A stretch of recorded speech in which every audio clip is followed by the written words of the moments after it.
Je suis très heureux de vous retrouver pour ouvrir avec vous la bonne parole du Seigneur. Nous allons le faire sans plus tarder. Nous allons aller dans l'Évangile selon Jean au chapitre 11e. Et nous allons faire une lecture qui commence à partir du verset 21.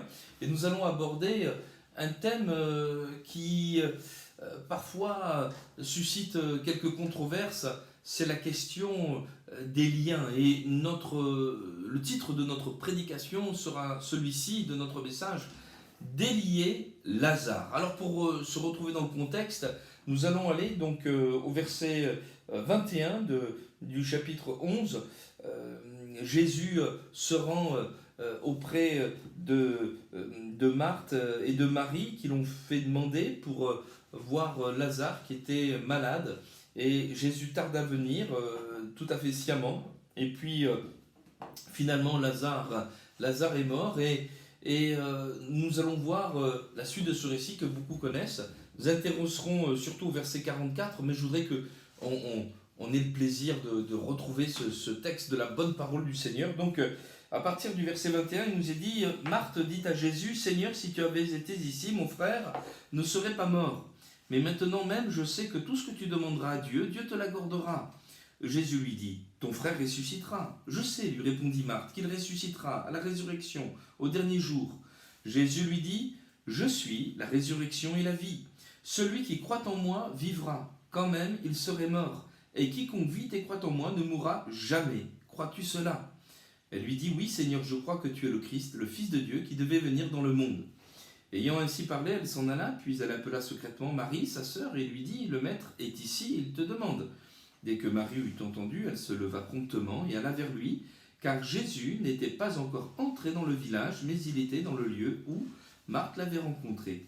Les Juifs qui étaient avec Marie dans la maison et qui la consolaient, l'ayant vue se lever promptement et sortir, la suivirent, disant: elle va au sépulcre pour y pleurer. Lorsque Marie fut arrivée là où était Jésus, et qu'elle le vit, elle tomba à ses pieds et lui dit: Seigneur, si tu avais été ici, mon frère ne serait pas mort.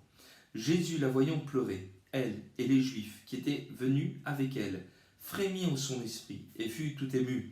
Et il dit: où l'avez-vous mis? Seigneur, lui répondirent-ils, viens et vois.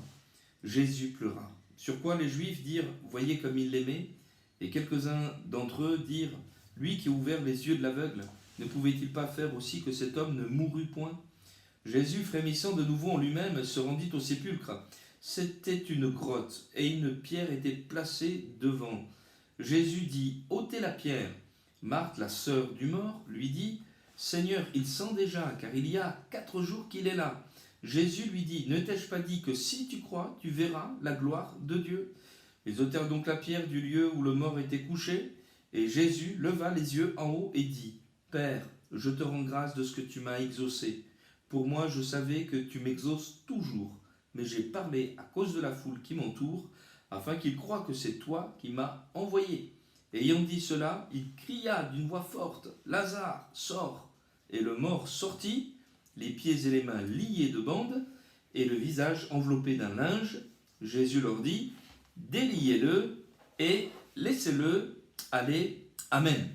Ce texte est formidable puisqu'il nous parle de la puissance de Jésus-Christ sur la mort elle-même, puisque cet homme, Lazare, qui était décédé des suites de sa maladie, va revenir à la vie. C'est quelque chose d'extraordinaire parce que nous voyons là le Seigneur Jésus manifester en toute puissance sa gloire et sa divinité. Vous savez que un des objectifs, sinon l'objectif de l'Évangile selon Jean, est de manifester, de révéler la divinité de Jésus-Christ. Cet homme qu'on appelle Jésus, Jésus de Nazareth, est le Fils de Dieu, il est Dieu parmi les hommes, et selon ce que ce même Évangile au chapitre 20e et au verset 31 nous dit, nous l'acceptons, ces choses ont été écrites afin que vous croyiez que Jésus est le Christ, le Fils de Dieu, et qu'en croyant, vous ayez la vie en son nom. Et la vie qui est d'une qualité semblable à sa propre nature, à lui, Jésus, c'est la vie éternelle. Et vous avez remarqué que le Seigneur, au verset 25, dira ceci: je suis la résurrection et la vie, celui qui croit en moi vivra, quand même il serait mort, et quiconque vit et croit en moi ne mourra jamais. Il y a vraiment une déclaration magnifique. Nous n'allons pas méditer là-dessus, mais juste quelques indications.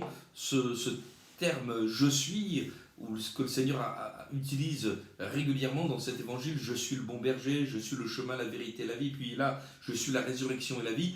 Ce mot je suis, ce nom je suis renvoie directement au nom que Dieu avait donné de lui-même à Moïse dans le livre de l'Exode au chapitre 3e.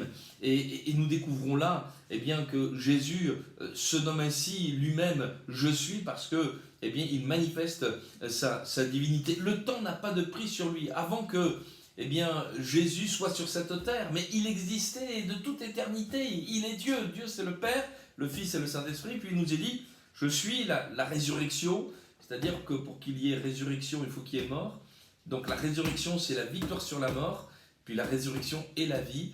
Non seulement il y a une victoire sur la mort, mais il y a également un commencement d'une vie nouvelle qui ne termine jamais, la vie éternelle, cette relation ininterrompue avec Dieu. Alors, il y a d'une certaine manière le résumé de ce que Dieu fait dans nos vies, dans nos cœurs. Autrefois, et je m'adresse à des chrétiens, nous étions sans espérance, sans Dieu, nous étions morts dans nos péchés, parce que le salaire du péché, c'est la mort. Et en rencontrant Jésus, eh bien, il y a eu une résurrection dans nos vies. Nous sommes devenus de nouvelles créatures et nous sommes devenus des êtres nouveaux, selon ce que dit l'Écriture, 2 Corinthiens chapitre 5 et le verset 17. Et une vie nouvelle a commencé, qui n'a plus rien à voir avec l'ancienne. Nous étions morts, c'est-à-dire coupés, séparés de Dieu. Et maintenant, nous sommes vivants, c'est-à-dire en communion avec le Seigneur, même devenus une même plante avec Christ. Et il y a vraiment là, en quelque sorte, le résumé de l'œuvre de Jésus-Christ. Et peut-être que certains ont-ils besoin de rencontrer le Seigneur, celui qui est capable d'amener la vie là où il y a la mort, peut-être dans ton désespoir, peut-être dans ton problème intérieur, sous le poids de tes péchés, dans ton esclavage. Le Seigneur est capable de te libérer, de te donner la paix, la liberté, à lui soit la gloire. Cependant, nous allons méditer sur ce verset 44, et je l'ai dit tout à l'heure, sur cette question des liens. Il nous est dit ici, au verset 44, « Le mort sortit, les pieds et les mains liés de bandes, et le visage enveloppé d'un linge. Jésus leur dit, déliez-le et laissez-le aller. » Alors nous verrons ensemble, premièrement, les liens de Lazare. Et puis nous verrons ensuite les différents types de liens, ceux de nos pensées, ceux d'un passé non guéri. Nous verrons également le lien de la peur également, le lien du péché. Nous allons tâcher de comprendre ce dont il s'agit. Alors tout d'abord, les liens de Lazare. Lazare, c'est un homme qui est passé de la mort à la vie. C'est quelqu'un, d'une certaine manière, qui représente celle qui a rencontré Jésus, comme je l'ai dit précédemment, qui était mort, mais voici, nous sommes devenus vivants aux yeux de Dieu, nous avons cette relation avec le Seigneur, nous avons accepté Jésus comme sauveur, il nous a rachetés, nous sommes à lui, et cependant, vous avez remarqué que Jésus va dire ceci, déliez-le, laissez-le aller. Alors, on a besoin de comprendre ce que c'est qu'un lien, et un lien, c'est une situation, une pensée, souvent, qui empêche de vivre pleinement la vie que Jésus donne. Je voudrais tout de suite dire une chose, c'est qu'un lien n'est pas une possession. Un chrétien ne peut pas être possédé. Nous avons été rachetés à un grand prix, nous appartenons au Seigneur, personne d'autre que Jésus nous possède. Nous appartenons au Seigneur. Et d'ailleurs, le terme possession dans la Bible n'est jamais employé par rapport à Dieu, parce que le mot posséder signifie traiter une chose comme son objet auquel on peut faire toutes sortes de vicissitudes. Le Seigneur fait de nous ses enfants, nous sommes à lui, mais il nous a affranchis, selon ce que l'épître aux Galates au chapitre 5 et au verset 1er nous affirme, nous avons été affranchis pour la liberté. Et la liberté des enfants de Dieu, c'est d'appeler Dieu leur Père, de connaître et de goûter cet amour merveilleux et de commencer cette vie nouvelle avec Jésus pour berger, avec le Seigneur pour sauveur et Seigneur. Cependant, je répète, voyez cet homme qui est vivant, il est passé de la mort à la vie, cependant, il est lié, il ne peut pas profiter de cette vie nouvelle qui lui est proposée, qui lui est donnée, parce que ces bandelettes qui servaient à embaumer les morts en Orient subsistent toujours, elles sont là, et elles empêchent Lazare d'avancer, de progresser. Cela nous renvoie directement à la définition de ce qu'est un lien, qui peut être un faux raisonnement auquel on s'est soi-même asservi.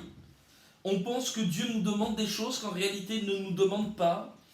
Nous avons placé notre confiance dans une fausse doctrine et nous sommes paralysés dans nos pensées par certains enseignements qui ne nous ôtent pas le salut, mais qui nous empêchent de progresser, de goûter à la vie nouvelle que Dieu nous donne. Et pour tout cela, celui qui libère, c'est Jésus encore, dans la connaissance de sa personne, et nous avons un besoin de vérité. Le lien peut être généré également par un traumatisme, un passé qui n'a pas été guéri, voire même une éducation qui demeure malgré notre rencontre avec le Seigneur, des notions dont il faut se débarrasser, qui nous donnent une vision fausse des choses, et on a vraiment besoin d'être guéri d'une guérison intérieure, nous le verrons également. La peur peut être également un effet qui peut nous lier dans notre avancée, peur de l'échec, peur de s'affirmer comme enfant de Dieu, et qui, au lieu de nous faire avancer et nous faire découvrir la vie de victoire telle que Jésus nous la propose, nous fait reculer, nous faire vivre même dans la défaite, et nous verrons que le diable n'est pas étranger à ce genre de manipulation. Mais je répète encore une fois, ce sont des liens, ce n'est pas une possession. Et puis enfin, il peut y avoir également un péché que l'on cache au Seigneur, ou qu'on n'avoue pas, ou dont on ne se repent pas, qui attriste le Saint-Esprit et qui empêche bien sûr tout développement spirituel. Donc nous allons voir tout cela, mais je voudrais vraiment vous dire et répéter ce texte de la parole de Dieu que nous avons lu, que je vous ai cité dans Galates au chapitre 5 et au verset 1er. Gardez-le, c'est pour la liberté que Christ nous a affranchis. Demeurez donc fermes et ne vous laissez pas mettre de nouveau sous le joug de la servitude. Ayons bien conscience d'une chose, c'est qu'un enfant de Dieu est né de nouveau pour être libre. Il est né pour être libre, et non pas pour être un esclave, non pas pour être asservi à quoi que ce soit. Et lorsque même nous disons que Jésus est notre maître et qu'il règne dans nos vies, nous comprenons que c'est peut-être quelque chose de difficile à comprendre, mais plus le Seigneur règne dans nos vies, plus on est libre, parce que Jésus nous apporte cette liberté de nous approcher de notre Père avec assurance, et nous le verrons dans un instant. Alors tout d'abord, je voudrais parler du lien de nos pensées, et pour cela, je voudrais aller avec vous dans le livre des Actes des Apôtres, voir une situation que l'Église première a vécue en son sein à Jérusalem, à Antioche, puisqu'il nous est dit au chapitre 15 et au verset 1er des Actes, quelques hommes venus de la Judée enseignaient les frères en disant si vous n'êtes circoncis selon le rite de Moïse, vous ne pouvez être sauvés. Alors ce texte, il touche au salut, et il faut se mettre dans la tête de ces jeunes convertis qui avaient accepté Jésus-Christ comme leur sauveur, comme leur Seigneur.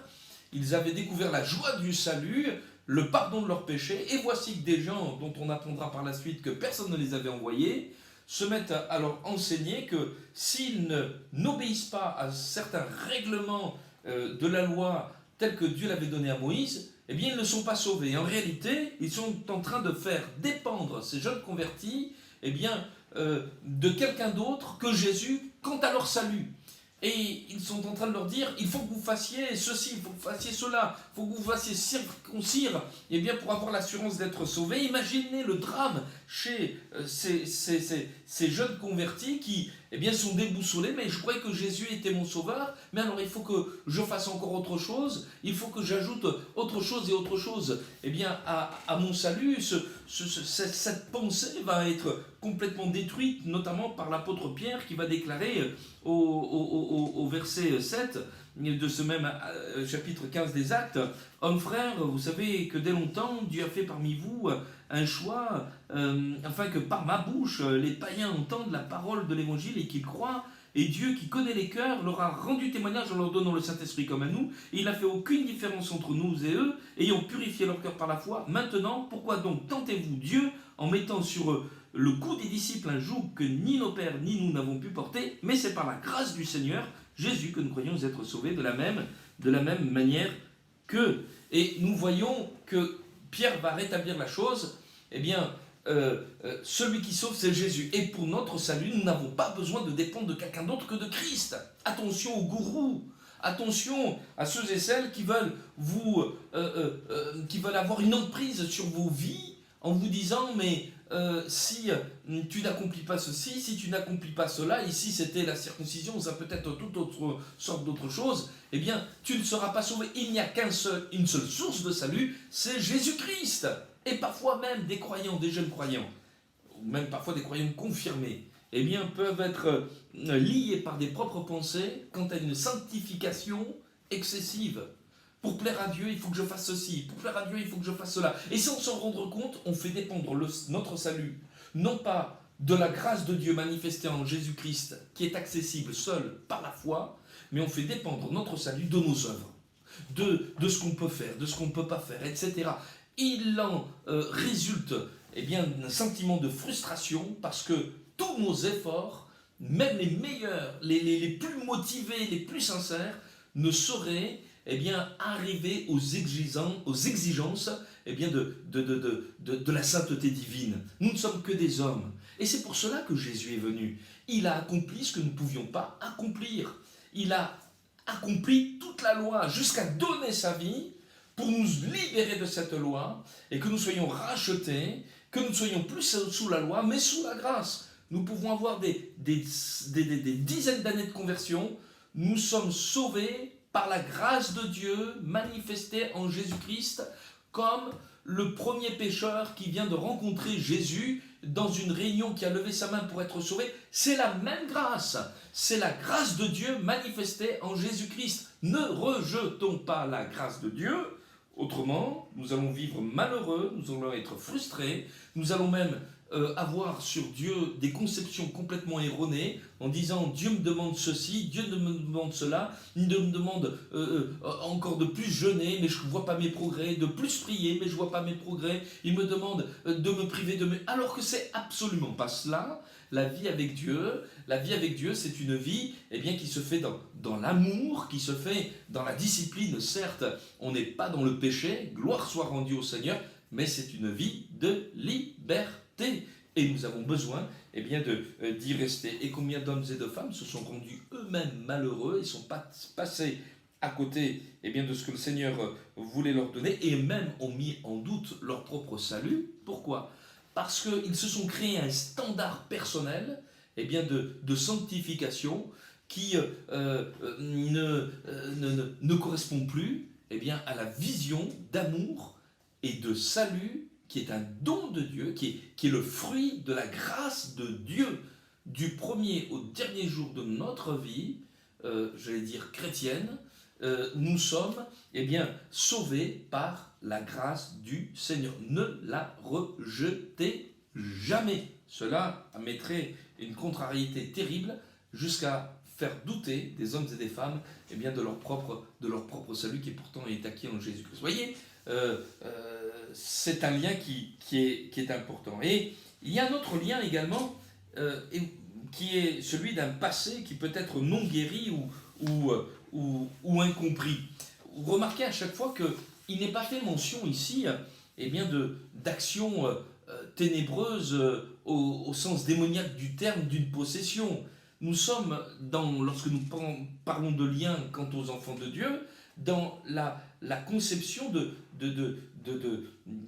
pensée, de réflexion qui obstrue la marche, qui empêche un enfant de Dieu d'avancer, de goûter à la grâce de Dieu.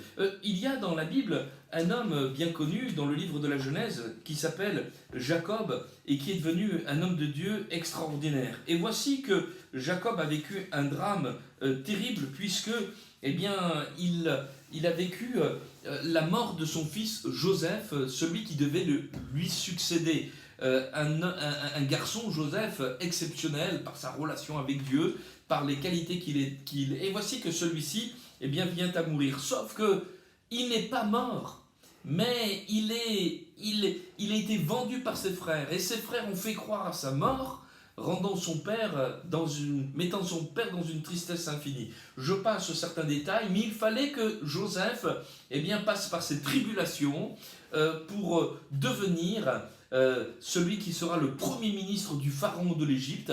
Et dans un temps de famine extraordinaire, il va devenir le sauveur de l'Égypte, mais le sauveur également de sa propre famille. Et lorsqu'il va se faire reconnaître à ses frères, il va y avoir une séquence de pardon extraordinaire, et je vous vous vraiment conseille de lire le chapitre 45 de la Genèse. Et les frères retournent vers leur père avec cette bonne nouvelle. Joseph vit encore. Et voici ce que nous lisons. Donc, il nous est dit ceci au verset 26, il lui dit, chapitre 45, Genèse 26, Joseph vit encore, et même c'est lui qui gouverne tout le pays d'Égypte. Mais le cœur de Jacob resta froid, parce qu'il ne les croyait pas. Ils lui rapportèrent toutes les paroles que Joseph leur avait dites. Il vit les chars que Joseph avait envoyés pour le transporter. C'est alors que l'esprit de Jacob, leur père, se ranima. Et Israël dit, c'est assez, Joseph mon fils vit encore, j'irai et je le verrai avant que je meure. Nous sommes là dans un contexte extrêmement difficile, puisque cet homme, eh bien, qui a connu les choses de Dieu, la victoire qui vient du Seigneur, qui de Jacob était devenu Israël, du menteur est devenu un vainqueur, voici eh bien, que son cœur est devenu froid face à des circonstances difficiles. Et il s'est mis à croire dans un mensonge, à croire que Dieu l'abandonnait. Il n'avait plus de compréhension sur les souffrances de son passé, chose qui le rendait complètement malheureux, amer et incapable d'entrer dans les choses que Dieu eh bien, avait préparées pour lui d'avance. D'où le danger eh bien, d'une fausse souffrance, d'une incompréhension par rapport à son passé, et d'où le besoin impérieux d'être guéri de son passé.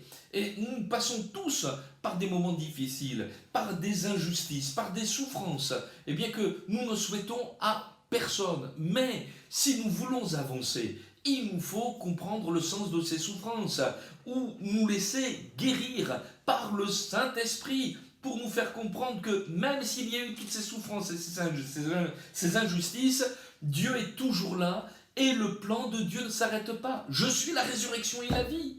Et Jésus est mort, mais bien plus, il est ressuscité. Et ici, nous découvrons donc eh bien, que Jacob croyait dans un mensonge, parce que alors que Joseph pensait-il était mort, en réalité, il était vivant. Ton sauveur vit, il règne. Et même si tu es passé par des moments difficiles, sache qu'il a le pouvoir et la puissance, ton Seigneur, de changer le mal en bien.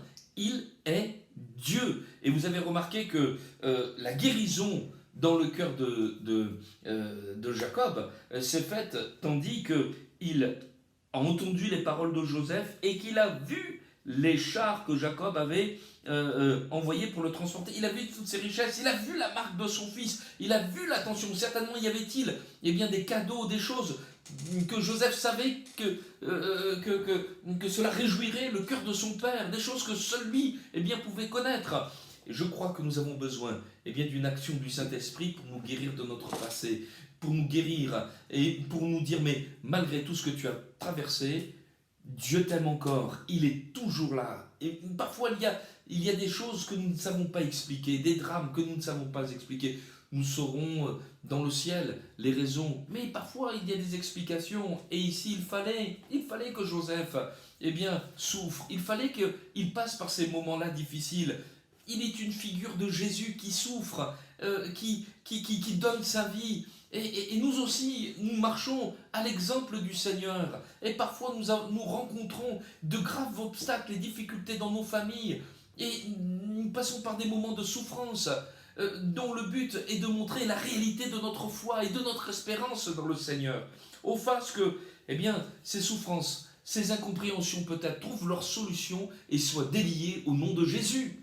Dans la Bible, dans l'Évangile selon Luc, au chapitre 24, il nous est fait mention de disciples que nous appelons les disciples d'Emmaüs, qui avaient perdu toute espérance. Ils ne comprenaient pas que Jésus soit crucifié. Ils croyaient en lui. Ils espéraient que ce serait lui qui délivrerait Israël. Et voici qu'il rentrait, eh bien, l'âme en peine. C'est vers eux que Jésus est allé. Il n'a pas voulu un instant de plus qu'ils vivent une journée de plus, eh bien, dans ce désespoir. Et au matin de sa résurrection, c'est avec eux que Jésus a marché. Il leur a ouvert les yeux. Et ils ont compris, mais il est vivant, mais je n'ai pas besoin, eh bien, de vivre dans une tristesse, dans une peine qui est inutile.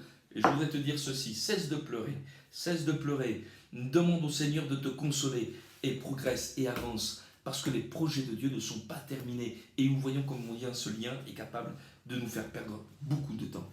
Il y a également un autre lien que je voudrais aborder, c'est un lien que nous avons déjà considéré, c'est celui de la peur. Un chrétien, je le répète, ne peut pas être possédé, parce qu'il ne peut pas appartenir au diable, étant donné que nous appartenons au Seigneur, et que nous avons été rachetés à un grand prix. Mais cependant, le diable peut influencer le chrétien pour le maintenir dans l'échec. Et une des stratégies diaboliques est de semer la peur dans le cœur du croyant. Et cette peur va empêcher le croyant de développer et de manifester sa foi dans les épreuves qu'il a traversées. Et la peur est une stratégie des ténèbres qui vise à donc faire perdre ses moyens aux croyants pour que le diable puisse gagner sans combattre. Comprenez ? Si nous combattons au nom de Jésus, Satan est vaincu. Au nom de Jésus, il ne peut pas résister. Le vainqueur, c'est Christ. Alléluia. Que son nom soit béni. Jésus a vaincu Satan, il a vaincu la mort, il a vaincu le péché, il est le grand vainqueur.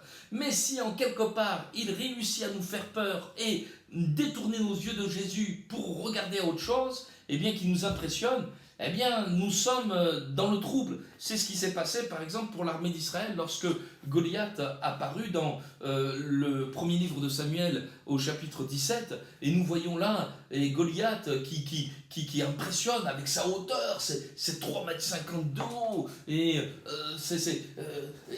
qui effraie tout le monde en disant, mais choisissez un homme, si il me bat, nous vous serons assujettis, mais si c'est moi qui gagne, vous serez assujettés pour toujours. Tout le monde détale comme des lapins dans ses tentes et personne n'ose relever le défi. Ils sont tétanisés par la peur, une peur panique qui les empêche d'aller dans la victoire. Et il a suffi qu'un petit jeune homme, un ado, David, avec une fronde, son bâton de berger, arrive sur place et lui dise, mais enfin arrêtez, la victoire elle appartient à l'Éternel, tu peux avoir des tas de muscles, mais celui qui a le dernier mot, c'est Dieu. Et il dit, mais moi je viens au nom de l'Éternel des armées, aujourd'hui tu sauras que c'est à lui qu'appartient la victoire. Et la suite est très rapide, un petit coup de fronde avec un caillou qui se plante dans le front, et puis un bon petit coup d'épée pour séparer la tête du corps, et la victoire est gagnée.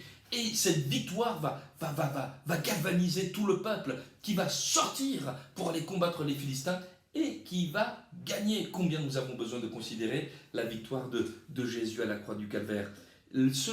Cette peur, elle peut envahir les meilleurs. Dans la Bible, dans le premier livre des rois, au chapitre 19, au verset 1 et 2, vous trouverez l'exemple d'Élie qui est bluffé par la reine Jézabel. Élie, c'est ce prophète extraordinaire des Écritures qui réussit à ramener le peuple de Dieu dans les voies de l'Éternel, de le sortir de son paganisme. Et voici que la reine Jézabel est en train de le menacer pour lui dire ceci, que les dieux me traitent dans toute leur rigueur si demain à 7 heures je ne fais de ta vie ce que tu as fait de la vie de chacun d'eux, parce que les prophètes de Baal ont été mis à mort. Mais en réalité, on s'aperçoit qu'elle bluffe. C'est un coup de poker que fait Jézabel, que les dieux me traitent dans toute leur rigueur. Mais enfin, comment, Élie, peux-tu croire une femme qui jure par ses dieux? Ces dieux, c'est du vent, ils n'existent pas. Et puis, si demain, pourquoi tu ne fais pas aujourd'hui ce que tu as prévu de faire demain, surtout quand il s'agit de tuer un homme. Parce que si on me dit aujourd'hui, eh bien demain je vais te tuer, c'est aujourd'hui que je prends la poudre d'escampette, voyez-vous. Et donc on s'aperçoit qu'elle est dans une manipulation. Et puis finalement cet homme de Dieu extraordinaire va fuir à cette simple menace. Et on peut se poser la question pourquoi? Bien parce qu'il en a oublié de revenir à sa position initiale. Nous n'avons pas besoin de nous tenir devant les paroles des hommes, devant les paroles des femmes ou devant nos impressions. Nous avons besoin de nous tenir devant Dieu. C'est lui qui suscite la foi, notre Seigneur, et c'est lui qui l'amène à la perfection. Et c'est lui qui nous amène à cette position de force. C'est dans le calme et la confiance que sera votre force. Et lorsque on se tient dans cette position, la peur disparaît. Pourquoi? Parce que selon ce que dit 1 Jean au chapitre, premier épître de Jean, au chapitre 4 et au verset 18, la crainte n'est pas dans l'amour, mais l'amour parfait bannit la crainte. La crainte suppose un châtiment. Et celui qui craint, n'est pas parfait dans l'amour. Pour nous, nous l'aimons parce qu'il nous a aimés le premier. J'ai pas peur. On n'a pas peur, pas besoin d'avoir peur. Un chrétien ne vit pas dans la peur. Pourquoi? Parce que la peur signifie je vais être puni. Isabelle, tu peux parler, tu peux essayer de me faire peur, mais tu n'as pas à me punir. Nous, on marche dans la vérité et on fait ce qui est bon aux yeux du Seigneur, on n'a pas à avoir peur. Et puis, on est débarrassé de la peur. Pourquoi? Parce que Jésus a subi le châtiment qui nous donne la vie. Nous, maintenant, on marche dans l'amour et on attend le meilleur de la part du Seigneur. Et alors, on est libéré, on avance et on souhaite le mal de personne, bien entendu, et on prie les uns pour les autres, mais on n'a pas peur. On n'a pas peur parce que le meilleur est devant nous. Et Dieu est notre Père Céleste. Vous comprenez? Donc toutes ces choses-là sont déliées. Ce problème de culpabilité également.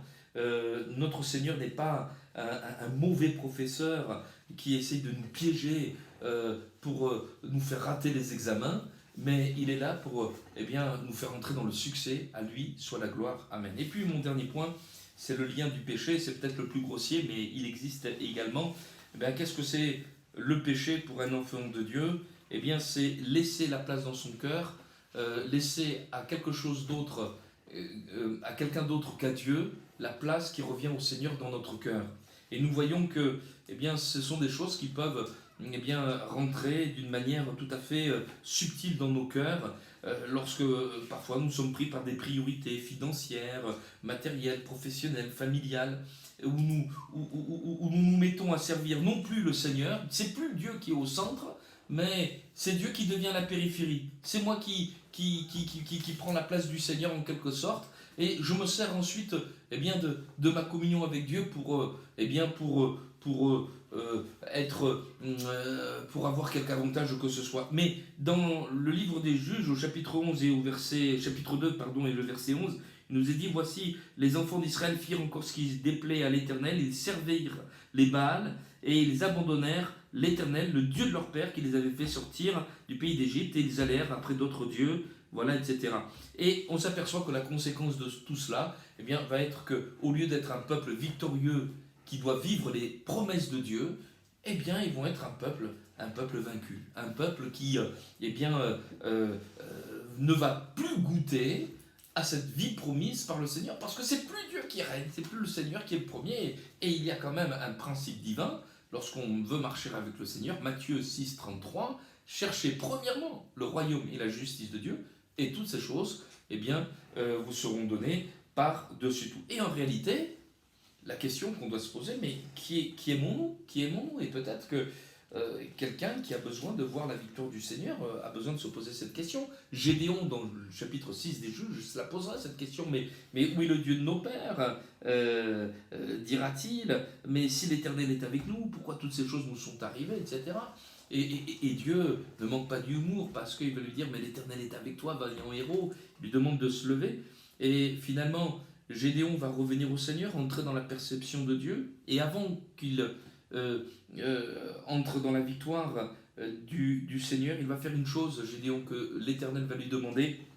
Ce sera d'offrir un holocauste avec le bois de l'idole que tu auras abattu. Au centre de son village, il y avait une idole que son père avait bâtie, et cette idole, il fallait la détruire, il fallait l'enlever, une idole familiale qui prenait la place de Dieu. Je ne sais pas ce qui peut prendre la place du Seigneur dans ton cœur, peut-être une tradition familiale, peut-être une croyance familiale, peut-être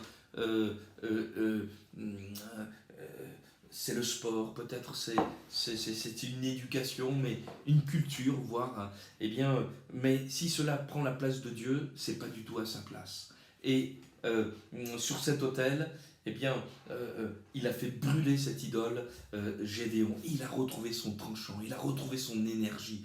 Et je crois que quand on considère la croix, vous avez remarqué, lorsqu'on considère la croix vis-à-vis du péché, lorsqu'on considère la croix vis-à-vis de la peur, lorsqu'on considère la croix, c'est-à-dire l'œuvre de Jésus, vis-à-vis de notre passé ou de nos pensées ou d'une fausse doctrine, tous les liens sont coupés. On est libéré. Jésus libère. Tu as péché, mais pourquoi est-ce que tu résistes au Seigneur? Repens-toi, prends conscience, demande pardon. Le Seigneur, il est pour toi, il n'est pas contre toi. Il veut que il veut que tu reviennes à cette histoire d'amour, parce que en réalité, on est malheureux quand c'est le Seigneur qui n'est pas le premier dans notre place, entre Dieu et nous, mais c'est une histoire merveilleuse où l'amour de Dieu est manifesté, et on répond à l'amour par l'amour.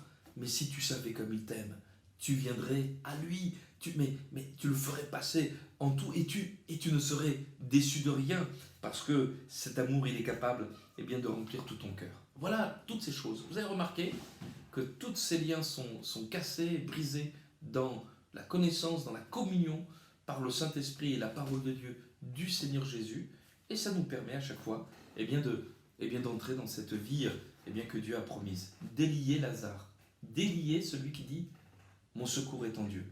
Lazare, c'est ce que cela signifie, mon secours est en Dieu. Pourquoi ne pas dire « Seigneur, viens à mon aide, viens à mon secours ». Seigneur, enlève ces liens qui m'empêchent d'avancer avec toi. Dieu le fera, parce qu'il vous aime, parce qu'il a préparé pour vous un plan de bonheur dans sa volonté.